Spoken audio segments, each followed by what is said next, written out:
হাদিসটা ব্যাখ্যা করে এরকম হারিস আল-আশআরী একজন সাহাবী, একজন তাবী, সাহাবী কিন্তু এই ঘটনা একজন তাবী। উনি এসে হযরত আলীকে বললেন যে মসজিদে কিছু লোক গল্প করতেছে। তো হযরত আলী বললেন যে মানুষ কি মসজিদে গল্প করে মানুষের কষ্ট হয়ে গেছে? মসজিদে গল্প করা খারাপ জিনিস। বলে হ্যাঁ তারা। হযরত আলী বললেন আমার ফারুক জানি তারা কি সত্যি মসজিদে গল্প করতেছে? উনি বললেন যে আমি যে আমি তো দেখছিলাম মানুষরা মসজিদে কথা বলতেছে, হয়তো একটু কথা বলতে দেখছেন। দেখুন সেই জমানায় মসজিদে দুনিয়া ইসলামের কত বড়টা তো মারাত্মক পাপ হলো না। তখন আমি বললাম যে সাদা কোন আলোচিত যে আসলে মুসলমানদের অবস্থা কত অবনতি হবে, মুসলমানরা দিনের থাকবে না, ভবিষ্যৎ আরো ভয়ঙ্কর হবে। আমি রাসূলুল্লাহকে সেটা বলতে শুনেছি যে আগামী দিনে মুসলিম সমাজে বড় বড় ফিতনা হবে, যুদ্ধ বিগ্রহ হবে, আর বড় ফিতনা হচ্ছে মুসলমান দিন ছেড়ে দিচ্ছে। তো হযরত আলী বলেন রাসূলুল্লাহ যখন এটা বললেন আমরা অবাক হয়ে গেলাম, ভেবে গেলাম। আমরা রাসূলুল্লাহ সাল্লাল্লাহু আলাইহি ওয়াসাল্লামকে জিজ্ঞেস করলাম ইয়া রাসূলুল্লাহ যখন থেকে এই সমস্যা যখন তৈরি হবে মুসলমানদের মধ্যে মুসলমানদের দিন ছিনবে না, মুসলমানরা নিজেরাই দিনের বিরোধিতা করবে, ইসলাম বিরোধিতা করবে, ইমানের বিরোধিতা করবে, তখন আমরা কি করবো? ওই সময় রাসূলুল্লাহ বলেন তোমাদের সমাধান হচ্ছে কিতাবুল্লাহ। কিতাবুল্লাহ হচ্ছে তোমাদের জন্য আগামী দিনে সমস্যার সমাধান। কেন? তিনটা কারণ রাসূলুল্লাহ বলেছেন। এক নম্বর ফিহি নাবাউ মা ক্বাবলা, এই কোরআনে কারীমে তোমাদের বিগত হাজার হাজার মানব জাতির ইতিহাসের বয়ান এই কোরআনে আছে। মানব জাতির ইতিহাসে কোরআন যে বয়ান কোরআনে আছে সেটা আধুনিক জমানার বড় ইতিহাসের বইয়ে এই বয়ান এরকম বয়ান নেই। আমি ইতিহাসের মোটামুটি ছাত্র, আমি ইতিহাসের কমপক্ষে হলো মানে আমি সেটা আমার টেবিলে বলছি, আমি অহংকার করতেছি না, এমনি একটু কিউরিওসিটি আছে তার কাছে গেলে আমি দেখলাম যে ইতিহাসের বই পড়তে আমি নিজে বলছি 100+ আমার লাইব্রেরিতে বই আছে, আমার ব্যক্তিগত লাইব্রেরিতে 100-এর বেশি ইতিহাসের বই আমার কাছে 100-এর বেশি 100-এর বেশি 100 বইয়ের মধ্যে কয়েক হাজার পৃষ্ঠা আছে। এ কথাই যেটা বলতেছে অনেকে বলবে হুজুররা সব টাকা দেয়, পড়ালেখা কেন শুধু যুদ্ধ করবো এরকম মনে করে অনেকে। আমরা পড়াশোনা করি আলহামদুলিল্লাহ, এই পড়াশোনা করেই করতেছি এই আধুনিক সিলেবাস ভুয়া, এই বই 100টা বই ভুয়া। একমাত্র সর্বোচ্চ হচ্ছে কোরআনে কারীম।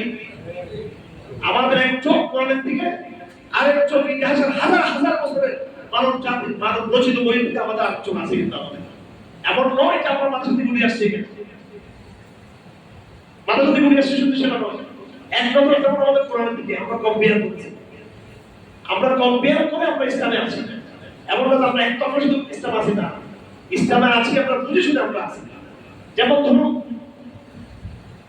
এই ইতিহাসের যে প্যাটার্ন কনফ্লিক্ট আছে, যে তৌহিদ কনফ্লিক্ট আছে, এটা চমৎকার তৌহিদ কনফ্লিক্ট আছে।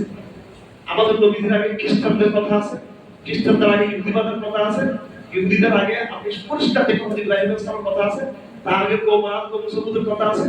আল্লাহ বলেছেন এখানে অনেক বিভিন্ন প্যাটার্ন আছে এখানে। এরপর আল্লাহ পুরো সূত্র নিয়ে নূহ ইসলাম দিকে নিয়ে গেছেন।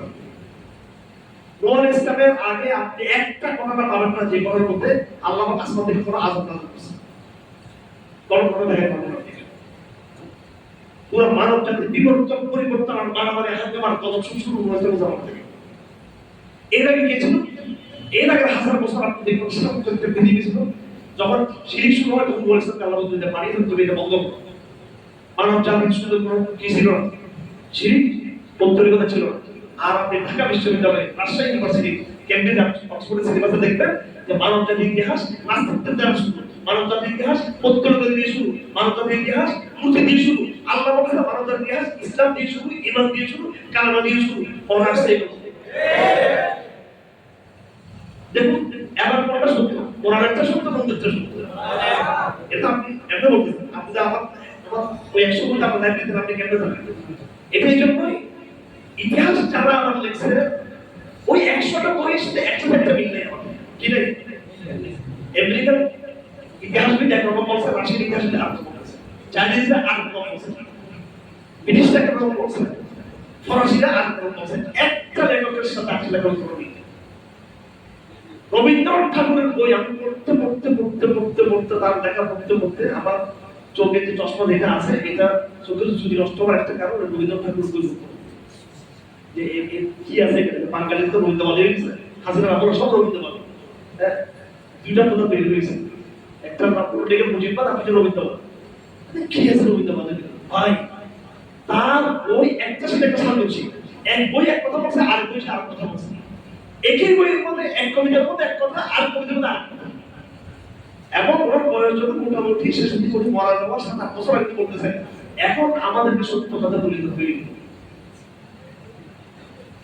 এর আগে তিনি হাজার কবিতা লিখছেন, লাখ পৃষ্ঠা লেখা হয়ে গেছে তার। উপন্যাস লিখছেন, কবিতা লিখছেন, নাটক লিখছেন, অনেক লেকচার দিয়েছেন। মরার বাকি এখন কয়েক বছর তার আগে বলছেন এখন কিছু সত্য বলে বলার দরকার। উনি নিজে বিশেষ প্রথমে সত্য বলেন নাই। আর কোরআন কারীম হচ্ছে অ্যাবসলিউট ট্রুথ, একদম আলিফ লাম মিম যালিক কিতাব লা রাইবা ফীহি ইয়াস ডাউট। এখানে কোনো রকম শব্দ কোনো কি নেই, এখানে কনফিউশন নেই, কোনো শব্দ নেই, একদম এটা দিয়ে শুরু। মুসলমানদের প্রথম আলোচনা হচ্ছে এখানে কোনো শব্দ নেই। এবং আমার ভাইয়া পৃথিবীর কোনো লেখক